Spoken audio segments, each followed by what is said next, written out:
जय हिंद दोस्तों। आज की इस वीडियो में हम लोग बात करने की कोशिश करेंगे कि मणिपुर में आखिर अलगाववादी आंदोलन क्यों चल रहे हैं। देखिए, इसके पिछले वाले वीडियो में हम लोगों ने नागालैंड के बारे में बात की थी। अब इस वीडियो में हम लोग देखेंगे कि मणिपुर में अलगाववादी आंदोलन या उग्रवादी आंदोलन या हिंसक गतिविधियां होने का प्रमुख कारण क्या है, इसकी पहले की घटनाएं किस तरह से घटित हुई हैं। तो चलिए शुरू करते हैं। देखिए, यदि देखा जाए तो मणिपुर में प्रमुख रूप से तीन जनजातियां निवास करती हैं। उनमें से पहली है मैती जनजाति, दूसरी है कुकी जनजाति और तीसरी है नागा जनजाति। ये जो तीनों जनजातियां हैं, ये मणिपुर में सर्वाधिक इनकी संख्या है और इन तीनों में से लगभग 60% संख्या मैती जनजाति की है, यानी कि मैती जनजाति की वहां पर बहुलता है।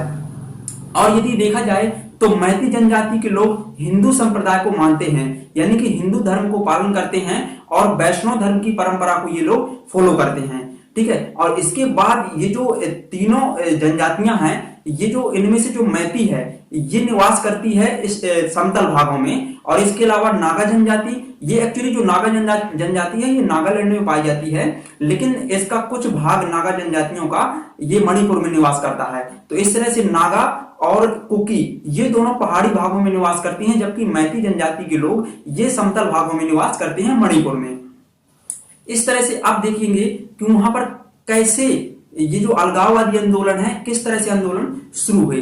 सर्वप्रथम 1964 में वहां पर अलगाववादी उग्रवादी आंदोलन की शुरुआत हुई 1964 में। और इसके बाद शीघ्र ही इस आंदोलन ने इतना जबरदस्त रूप ले लिया कि 1972 में मणिपुर को एक पृथक राज्य का दर्जा दे दिया। जो वहां के प्रमुख नेता थे मणिपुर के, जो इस आंदोलन में शामिल हो रहे थे, तो उन्होंने 1972 में मणिपुर को पृथक राज्य का दर्जा दे दिया गया। तब घटनाएं कुछ थम सी गई और इसके बाद कुछ समय बाद पुनः वहां पर अलगाववादी और आतंकवादी आंदोलन शुरू हो गए सन 1978 में। सन 1978 में वहां पर अलगाववादी आंदोलन जो शुरू हुए थे, उनका प्रमुख कारण यह था कि वहां के जो नेता थे उन्होंने इस चीज का विरोध किया था कि वहां की जो संसाधन है उनका दोहन न किया जाए और इसके अलावा वहां पर विकास का अभाव होना। लोगों ने कहा कि मणिपुर में कुछ ज्यादा इंफ्रास्ट्रक्चर का विकास नहीं हो पा रहा है और यह भी एक आंदोलन का प्रमुख कारण था, विकास का अभाव। और अगला प्रमुख कारण था कि वहां के जो लोग थे वो मणिपुर को एक भारतीय संघ से अलग राज्य की मांग कर रहे थे। वो सोच रहे थे कि मणिपुर भारतीय संघ से अलग हो जाए। तो इस तरह से इन मांगों के चलते वहां पर 1978 में पुनः उग्रवादी आंदोलन भड़क गए, यानी कि पुनः उग्रवादी आंदोलन ने और भी ज्यादा उग्रवाद रूप ले लिया। तो इस तरह से ये कहानी चलती रही।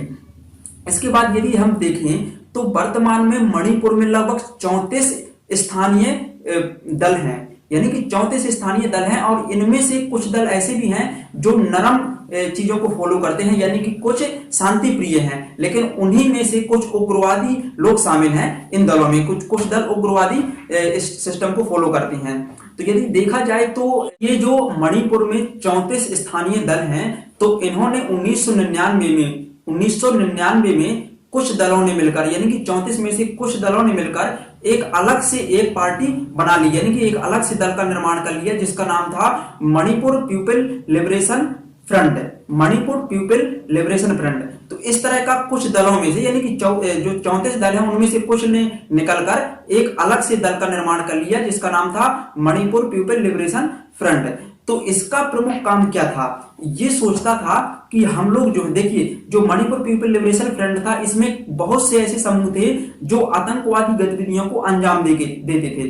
तो इस तरह से इस दल के नेतृत्व में क्या हुआ कि और भी ज्यादा आतंकवादी गतिविधियां मणिपुर में होने लगी।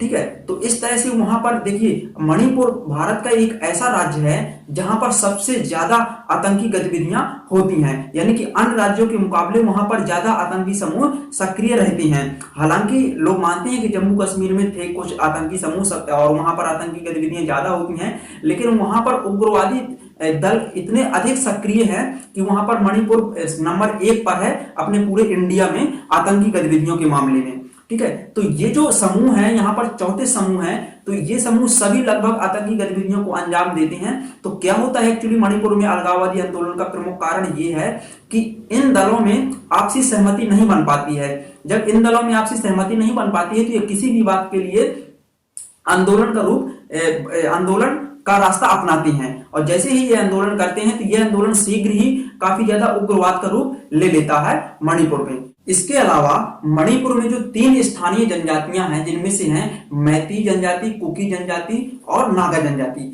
तो इन तीनों जनजातियों के विचारों में भी काफी ज्यादा मतभेद सामने आता है, जिस कारण वहां पर आंदोलन होते रहते हैं काफी ज्यादा। देखिए, जो मैती जनजाति है वो चाहती है कि जो मणिपुर है वो एक अलग राज्य यानी कि भारतीय संघ से एक अलग राज्य बन जाए, उसका सपना ये है। जबकि नागा जनजाति के जो लोग हैं यानी कि जो नागा ट्राइब्स है वो चाहती है कि जो नागा बहुल क्षेत्र है मणिपुर के, उनको नागालैंड में शामिल कर दिया जाए और वो भारतीय संघ के हिस्से बने रहें। तो इस कारण से ये जो विचार है नागा जनजातियों का, ये मैती जनजाति के विचार से जस्ट अपोजिट है। तो ये भी एक कारण है वहां पर ज्यादा से ज्यादा अलगाववादी आंदोलन होने की। तो इस तरह से इन तीनों जनजातियों के आपसी विचारों में मतभेद होने के कारण भी वहां पर काफी ज्यादा आंदोलन पनपते हैं। तो ये प्रमुख यहाँ के आंदोलन का कारण है और 1964 के दशक से मणिपुर में आंदोलन शुरू हो गए थे। तो दोस्तों, इस वीडियो में हम इतना ही देखेंगे और इसके नेक्स्ट पार्ट में हम लोग देखेंगे कि त्रिपुरा और मिजोरम में किस तरह से वहां पर आतंकी गतिविधियां चालू हुई और उसका इतिहास क्या है। तो इसके बारे में हम डिटेल से चर्चा करने की कोशिश करेंगे।